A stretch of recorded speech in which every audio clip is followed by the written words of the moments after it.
역대하 23장 1절부터 11절 말씀 마음을 집중하시고 함께 읽어보십니다.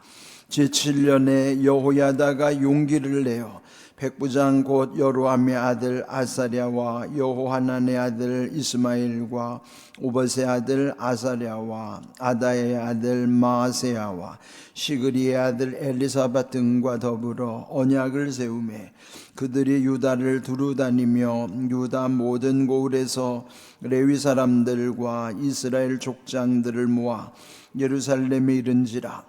온 회중이 하나님의 전에서 왕과 언약을 세우매 여호야다가 무리에게 이르되 여호와께서 다윗의 자손에게 대하여 말씀하신 대로 왕자가 즉위하여야 할지니 이제 너희는 이와 같이 행하라. 너희 제사장들과 레위 사람들 곧 안식일에 당번인 자들의 3분의 1은 문을 지키고 3분의 1은 왕궁에 있고 3분의 1은 기초문에 있고 백성들은 여호와의 전뜰에 있을지라. 제사장들과 수종드는 레위 사람들은 거룩한즉 여호와의 전에 들어오려니와 그 외에 다른 사람은 들어오지 못할 것이니 모든 백성은 여호와께 지켜야 할 바를 지킬지며 레위 사람들은 각각 손에 무기를 잡고 왕을 호위하며 다른 사람이 성전에 들어오거든 죽이고 왕이 출입할 때에 경호할지니라 하니 레위 사람들과 모든 유다 사람들이 제사장 여호야다가 명령한 모든 것을 준행하여 각기 수하의 안식일에 당번인 자와 안식일에 비번인 자들을 거느리고 있었으니 이는 제사장 여호야다가 비번인 자들을 보내지 아니함이더라. 제사장 여호야다가 하나님의 전 안에 있는 다윗 왕의 창과 큰 방패와 작은 방패를 백부장들에게 주고 또 백성들에게 각각 손에 무기를 잡고 왕을 호위하되 성전 오른쪽에서부터 성전 왼쪽까지 제단과 성전 곁에 서게 하고 무리가 왕자를 인도해내어 면류관을 씌우며 율법책을 주고 세워 왕으로 삼을세 여호야다와 그의 아들들이 그에게 기름을 붓고 이르기를 왕이여 만세수를 누리소서 하니라. 아멘. 우리 역대하는 주로 분열 왕국 시대에 남쪽 유다를 중심으로 해서 기록된 역사입니다. 솔로몬 왕 이후에 이스라엘은 북왕국은 이스라엘이라는 나라 이름으로 남쪽은 유다라는 이름으로 그렇게 이제 분열이 돼 있었죠. 그런데 이 남유다는 그나마 다윗 왕의 후손들이 그 정통성 있는 왕들로 계속 이어져 가는 것입니다. 그래서 남쪽의 20명의 왕들은 대체로 다윗의 혈통 중심으로 왕위를 계승해 나가는 것이죠. 물론 북왕국은 다윗 정권에 반란을 일으킨 세력들이기 때문에 엄청난 쿠데타들이 일어나서 그 19명의 왕들 중에서 거기는 정통성이 없는 나라죠. 그러나 이 남쪽 유다의 다윗의 혈통으로 이어지는 그런 20명의 왕들 중에서 아주 특별한 왕이 하나가 있었어요. 그 이제 오늘 등장하는 7번째 왕 아달랴. 대부분의 왕들이 다 남자였는데 비하여 이 아달랴만 여왕이었죠. 그런데 이 아달랴는 북쪽 이스라엘에서 시집 온 사람이었죠. 직전에 지금 자기 아들 아하시아가 죽었지만은 그 전에는 자기 남편 여호람이 통치하던 때가 있었어요.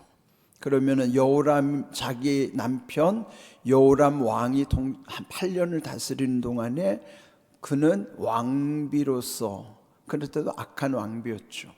그러다가 그 남편 여호람이 죽고 아들 아하시아가 6번째 왕이 되긴 했는데 1년 다스리다가 결국 그도 비참하게 죽습니다.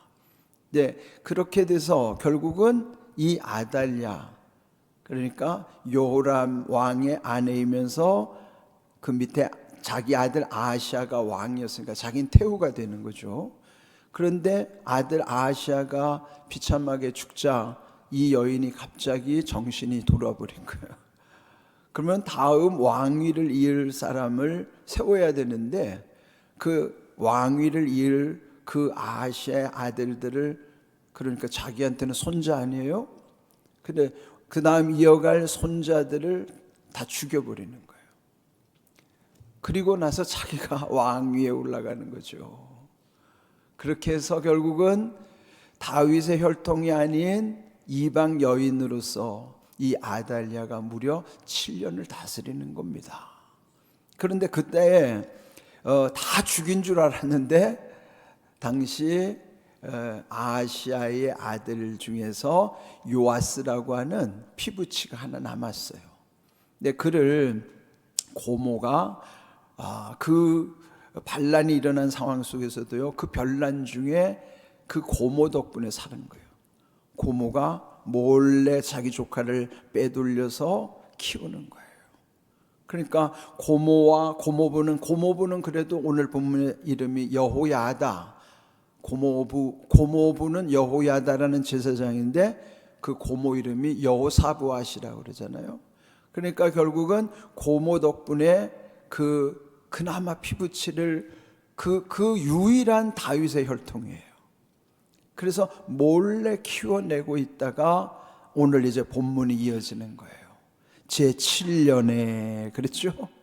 그러니까 7년 동안에 이 아달랴라는 이 악녀가 이 남유다의 여왕으로서 온갖 우상 숭배가 쪄들어 있고, 이렇게 악한 7년의 세월이 지나고 있는 동안에 그때 여호야다, 그는 말씀드린 대로 요아스 왕자를 숨겨서 키우는 고모부, 그는 제사장이었어요.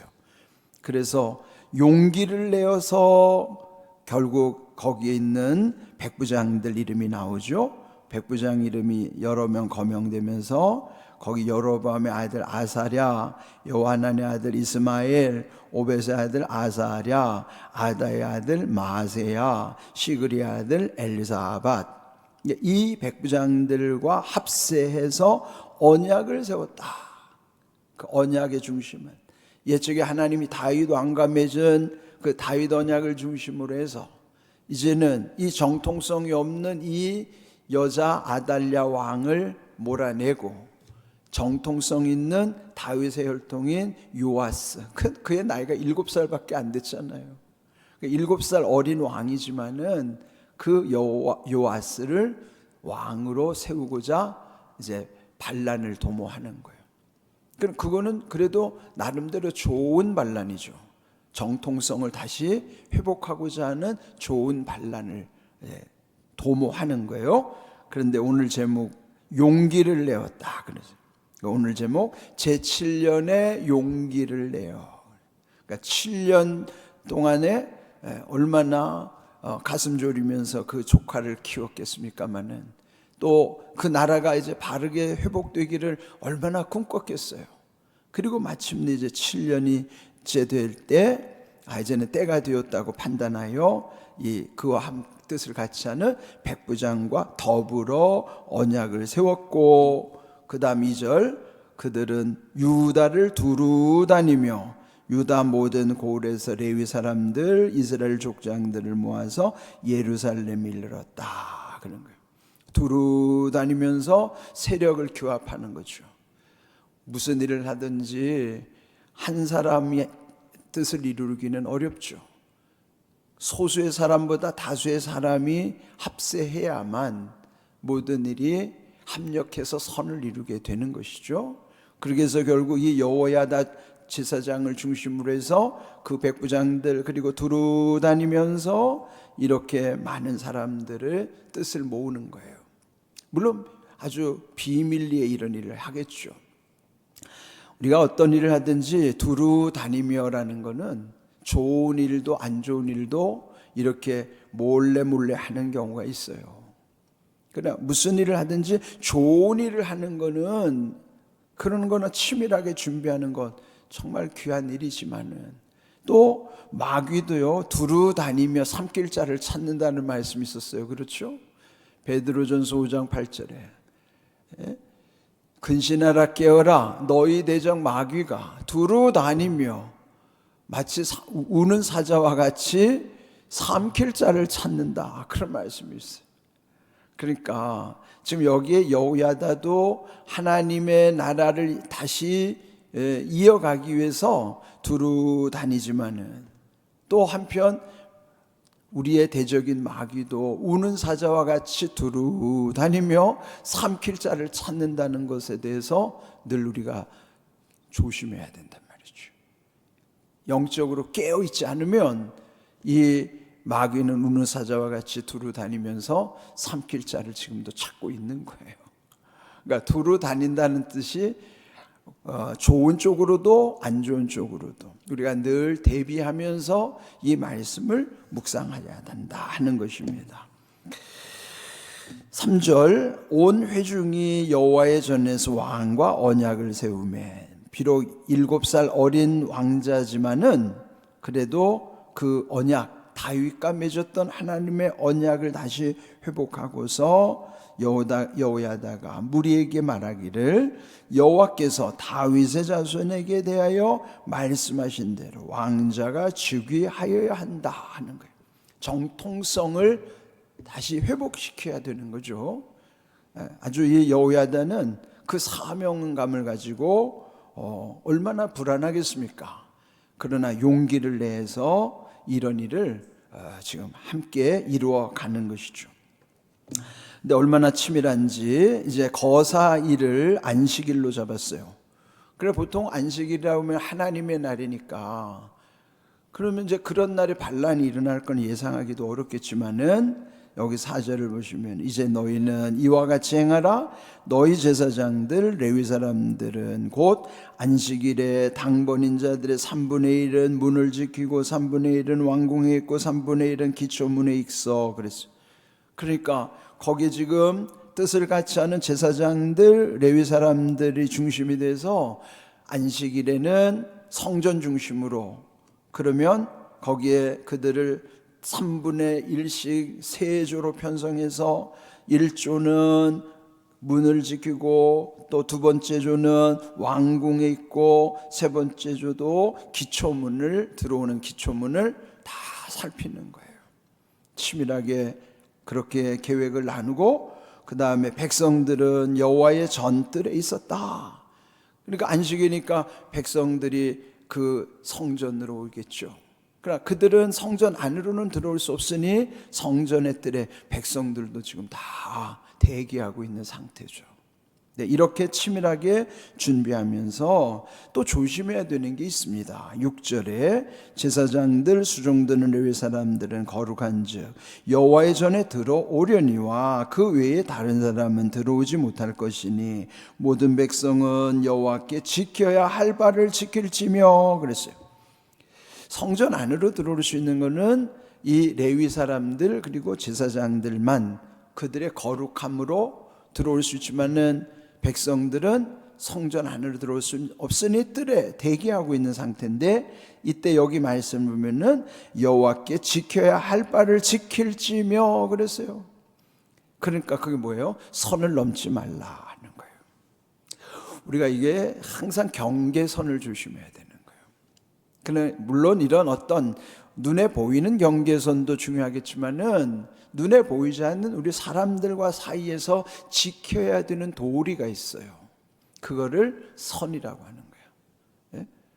그러니까 항상 보면은 서로를 존중해 줘야 되는 그 선을 지켜줘야만 편안한데 만약에 선을 넘게 되면은 서로 함부로 대하게 되거든요. 그러면 불편해지는 거예요. 이 성전도 지켜야 할 바를 지키라고 하는 것처럼 우리도 서로에게 지켜야 할 바를 지켜줘야 되는 거예요. 그게 사람을 존중해 주는 그 도리라고 하는 것이죠. 그래서 옛적에도 보면은 글을 일컬어서 너무 가까이도 가지 말고 너무 멀리도 가지 말아라. 그를 한문으로 불가근 불가원 이라는 거야. 근은 가깝다는 거야. 불가근 가깝게 가는 걸 불가 안 된다. 그건 뭐야? 선을 넘는 정도로 가까이 가는 거는 불가다 이 말. 불가근. 그 다음에 너무 멀어져 가지고 또 서로 무관심하면 안 되니까 그 원이 멀어질 원자거든요. 불가원. 너무 멀어서서 그냥 무관심하는 그것도 불가하다 이 말이에요. 그래 뭐요? 항상 선이라고 하는 거는 항상 최대치와 최저치가 있는 거예요. 맥시멈 라인이 있고 미니멈 라인이 있는 거예요.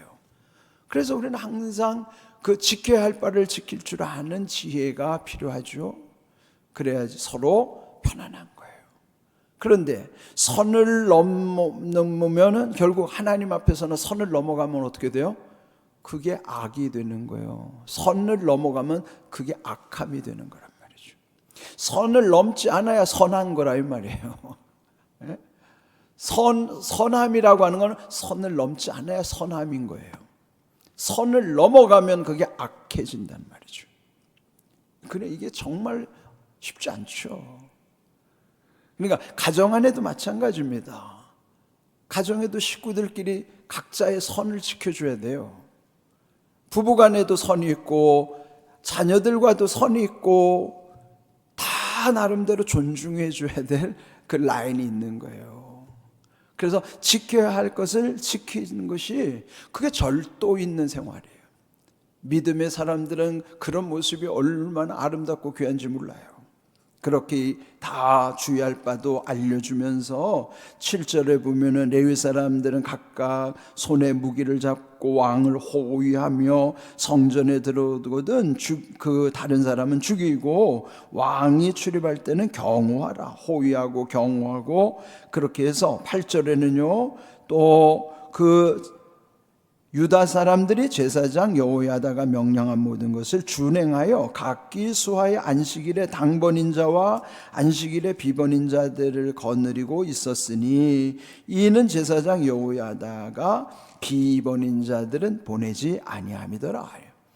그러니까 교대해야 되잖아요.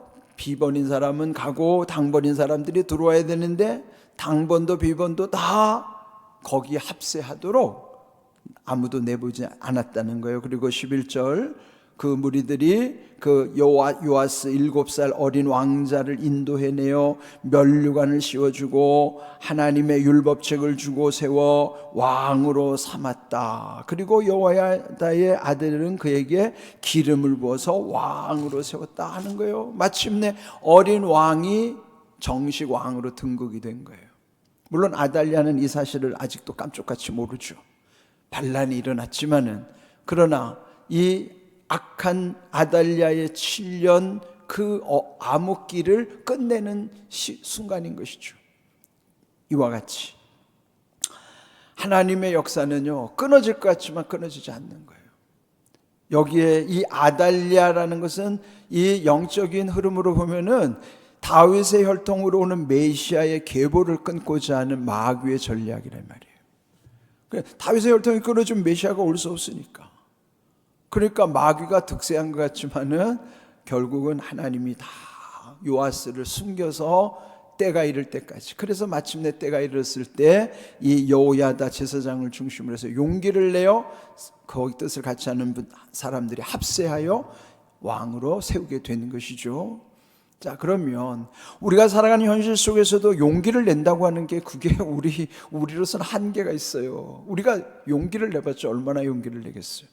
이런 엄청난 일을 도모할 수 있는 용기가 어디로부터 올 것인가? 그러면 그런 용기를 우리는 어디에서 배워야 할 것인가?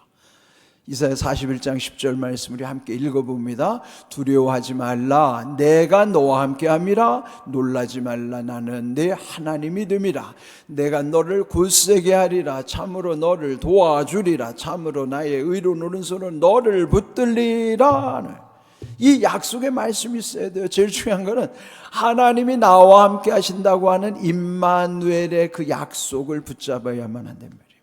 하나님이 나와 함께 하신다는 그 임마누엘의 약속이 있을 때 그 다음 굳세게 하시기도 하고 도와주시고 붙들어 주신다고 하는 확신이 있을 때만이 용기를 낼 수 있는 거예요.